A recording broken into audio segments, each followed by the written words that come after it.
Chapter 2 At the Grandfather's.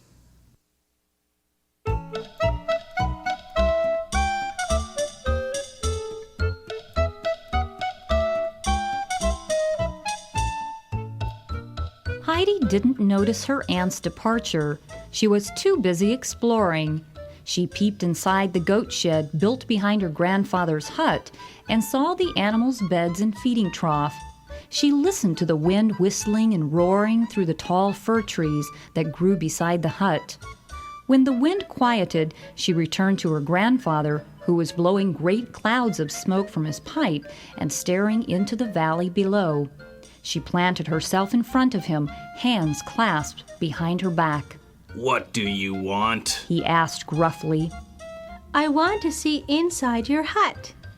"Come along, then. Her grandfather rose and started inside. Bring your clothes." He added. I don't need them anymore. I want to run around like the goats.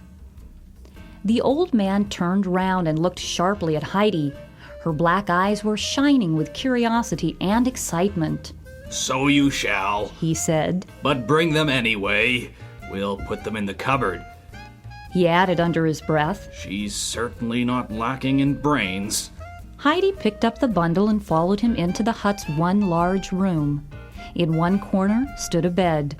A table had been pushed against the far wall. Most of another wall was taken up with a fireplace in which a kettle hung bubbling over the fire. The grandfather walked across the room and opened a door in the wall. Heidi saw 3 shelves. One was neatly stacked with shirts, knitted stockings, and handkerchiefs. Another held plates and cutlery, a round loaf of bread, and a slab of cheese. The lowest shelf was empty, and Heidi pushed her bundle into the darkest corner of it. She wouldn't be needing those clothes again. Where shall I sleep, Grandfather? She asked. "Wherever you like." He replied. Heidi looked into every nook and cranny. In the corner by her grandfather's bed stood a little ladder. Climbing to its top, Heidi found herself in a loft heaped high with sweet-smelling hay. There was even a tiny window from which she could look right down into the valley. I'll sleep here. Heidi called to her grandfather. It is lovely. Just come up and see how lovely it is. "I know all about it," Sounded from below. I am going to make a bed, The child announced. but you must give me a sheet. The old man took a heavy linen sack from the cupboard and carried it up the ladder. Heidi had already shaped a bed of straw, with one end piled up higher to form a pillow. Together, she and her grandfather tucked the heavy sheet around it. It was quite neat, and Heidi regarded it happily. How I wish it were bedtime now. She cried. "I think we might have something to eat first. Her grandfather remarked. What do you say?"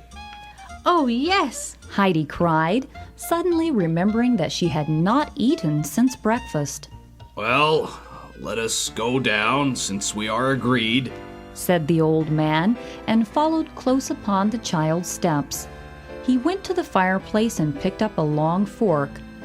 Settling himself on a little 3-legged stool, the grandfather stuck a piece of cheese on the fork and held it over the coals, turning it this way and that until it was golden brown. Heidi watched eagerly. Then she darted over to the cupboard.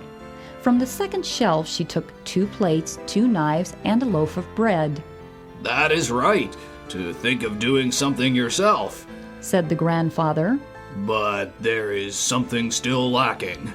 Heidi noticed the steam coming from the kettle, which hung from a hook over the fire, and she ran quickly back to the cupboard, but there was only 1 mug. She took the mug and a small bowl to the table. "Very good," her grandfather said, as he settled himself on the only chair. "But where will you sit?" Heidi picked up the 3-legged stool and placed it beside the table. "Too short, He said. but you wouldn't be high enough in my chair either. We'll make you a table this way." The old man pushed the chair over to the stool to serve as Heidi's table. Then he poured milk into the little bowl and spread melted cheese on a round of bread. "Eat," He said. placing them on the chair seat. Heidi grasped the bowl in both hands and drank and drank. I've never had such good milk in all life, she said at last. Then you must have some more, the old man said, and filled her bowl again. Heidi ate her bread and toasted cheese happily, with frequent drinks of the fresh milk. Now we must do the chores, the grandfather said when they had finished their meal. Out in the goat shed, Heidi watched as he swept the floor and spread fresh straw for the goats' bed. Next, he searched in the woodpile until he found 4 sturdy sticks. Working away with a knife and hammer, he had soon shaped a board, made some holes in it, and put the round sticks into them. What is this, Heidi? He asked. It's a stool, the little girl cried. a high stool so that I can sit at the table. You made it so quickly. She knows what she sees. The grandfather muttered to himself. Her eyes are in the right place. Evening was coming on. The wind was blowing hard in the old fir trees, whistling and moaning through the thick branches. It sounded beautiful to Heidi's ears, and she began to skip and dance. The grandfather stood in the doorway and watched her. Suddenly, a piercing whistle rang out. Down the mountain streamed the goats with Peter in their midst. A white goat and a brown goat bounded gracefully out of the herd and up to the old man. In his hands he held a block of salt, which the goats eagerly began to lick. Heidi was so full of questions, she didn't know where to start. Are they ours, grandfather? What are their names? The white goat is Little Swan, and the brown goat is Little Bear. Now go fetch your bowl and the bread. When Heidi came skipping back, the grandfather milked the white goat. He filled Heidi's bowl with the frothy milk, then cut a slice from the loaf. Here's your supper, he said. Eat it up and then go to bed.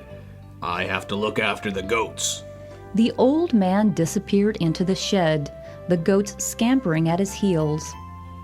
Good night, grandfather, Heidi called.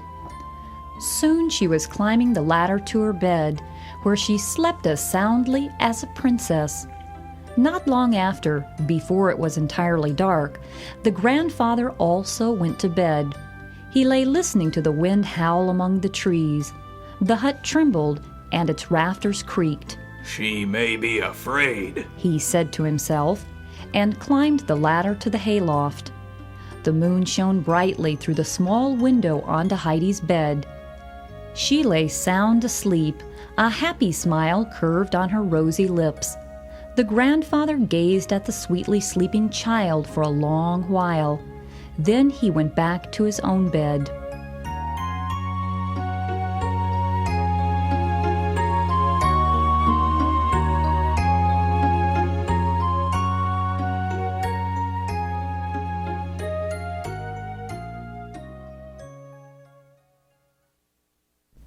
Questions.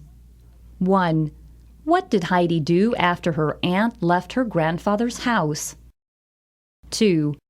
How many rooms were there in the hut? 3. Did Heidi like the food her grandfather prepared for her? 4.